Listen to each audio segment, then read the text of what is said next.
today I'm announcing several initial steps my administration is taking to curb this epidemic of gun violence. Much more need be done, but the first, want to rein in the proliferation of so-called ghost guns. These are guns that are homemade, built from a kit, that include directions on how to finish the firearm. You can go buy the kit. They have no serial numbers, so when they show up at a crime scene, they can't be traced. And the buyers aren't required to pass a background check to buy the kit, to make the gun. Consequently, anyone from a criminal to a terrorist can buy this kit in as little as 30 minutes, put together a weapon. You know, I want to see these kits treated as firearms under the Gun Control Act, which is going to require that the seller and manufacturers make the key parts with serial numbers and run background checks on the buyers when they walk in to buy that package. The second action we're going to take, back in the year 2000, the Bureau of Alcohol, Tobacco, and Firearms released a report on its investigations of firearms trafficking in America. The report was of pivotal value. It was an important tool for policymakers when I was in the Senate and beyond, at all levels, to stop firearms from being illegally diverted into dangerous hands. Today, with online sales and ghost guns, times and trafficking methods have changed, and we have to adjust. We also have to ask the Justice Department to release a new annual report. This report will better help policymakers address firearms trafficking as it is today, not what it was yesterday. The third change, we want to treat pistols modified with stabilizing braces with the seriousness they deserve.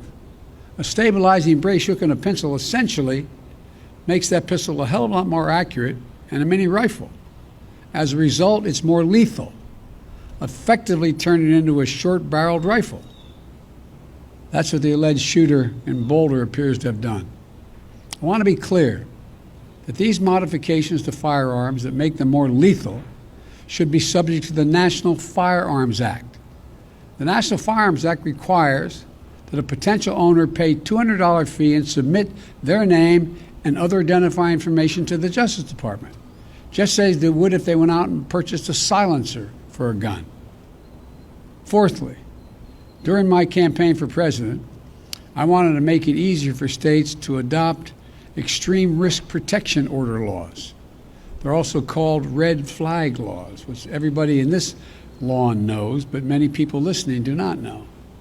These laws allow a police or family member to petition a court in their jurisdiction and say, I want you to temporarily remove from the following people any firearm they may possess because they're a danger and a crisis. They're presenting a danger to themselves and to others.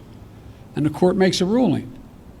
To put this in perspective, more than half of all suicides, for example, involve the use of a firearm.